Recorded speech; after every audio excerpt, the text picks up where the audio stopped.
Okay, so I'm going to attempt to do a relief print from home using what I've got. So essentially I've done my line drawing here. I've got some string, I've got a hot glue gun, I've got a glue stick, I've got different textures of card. So I'm going to give it a go. I've printed out my line drawing onto paper already. I'm just going to cut around that.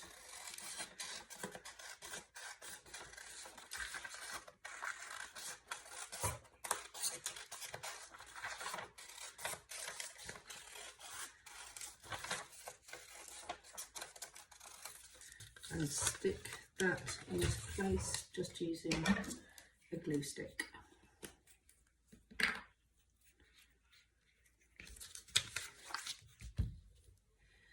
And that's going to be the basis for my textile calligraph. Not sure how it's going to turn out, but I'm going to give it a go. So remember that every line you make potentially is going to be a relief. I've chosen quite a smooth card as a background, so I want to focus on this area here to make my relief print. So the first thing I'm going to do is to think about how I might just take a section of this and create a spiral. Instead of making a mushroom, I'm just going to make a spiral really and take it from there and make a little repeat print from it. So I'm going to cut some pieces of string and start sticking those down. See what happens. So I've got a really disgusting glue gun here.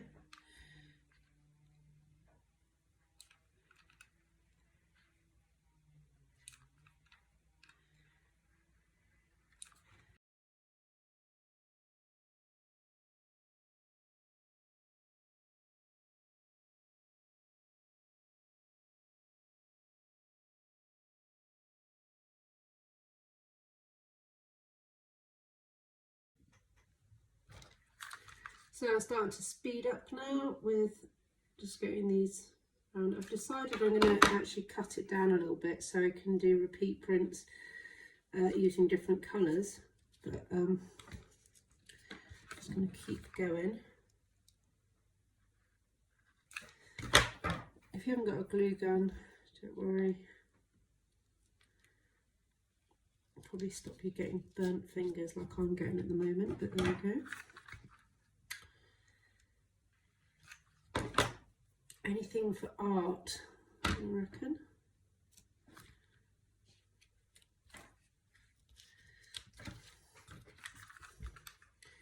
It seems to me like a really good way of doing a kind of lino print, but from home. So it's the opposite of a lino print. With a lino print, you cut stuff out. Here, what you're doing is adding on the surface.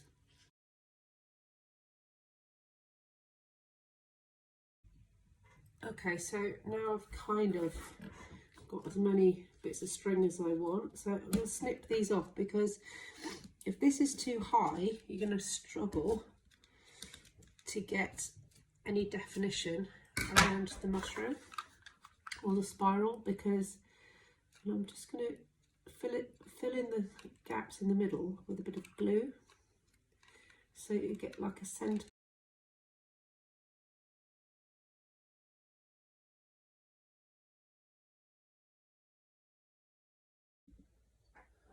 Okay, so I've only got wood glue here. I haven't got any PVA, but it is the same sort of thing. So I'm going to give it a go, and I've got a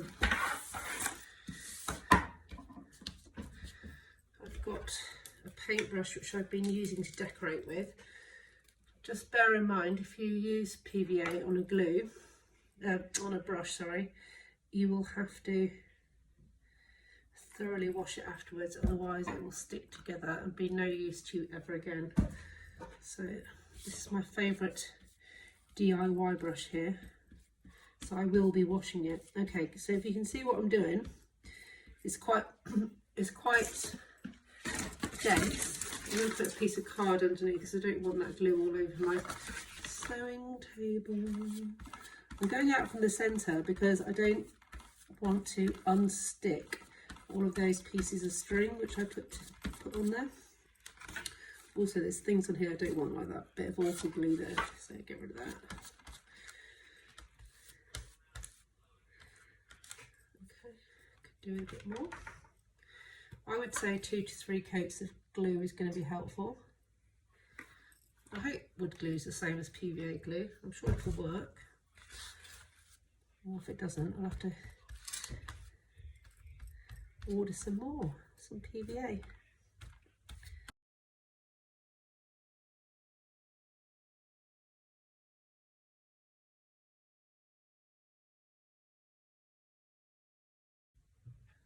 So in this video, I want to show you how to move from your plate that you've done, your relief print plate, using a little bit of glue and string and card, to producing a fabric textile print. So I've got my plate here, and I've got some acrylic paint, just normal acrylic paint, and a paintbrush. That's all I've got at home. Got no rollers or anything else. I'm just going to blob a bit of paint in the middle. If you've got a palette, that's going to be easier. You don't need very much. Take my paintbrush, I'm just going to concentrate on the lines of string, but not worrying too much if I get it on the background. This is supposed to be quite a primitive style of printing, so don't worry too much. The idea is just to get a bit of coverage and to pick up these lines.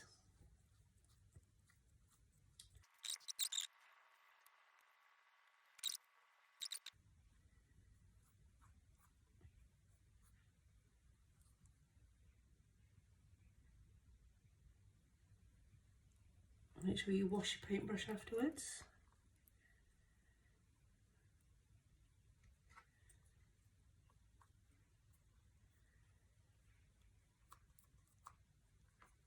Right, put that to one side. If you're doing a print, it's always better to put the print underneath the fabric and then press down with the fabric. This is an old pillowcase I found, so try and get it flat and just brush out from the centre.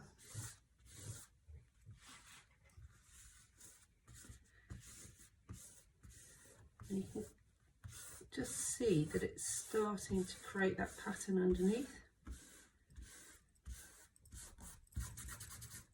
If you wanted a stronger print, you could always use a rolling pin,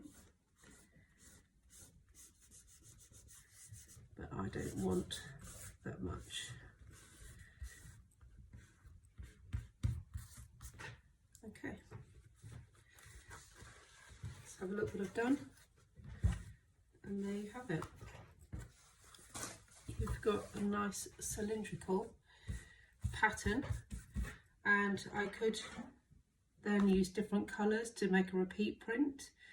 I could make different sizes and cover a whole piece, but that's a really good way to respond to your primary research or an artist and create fabrics from home.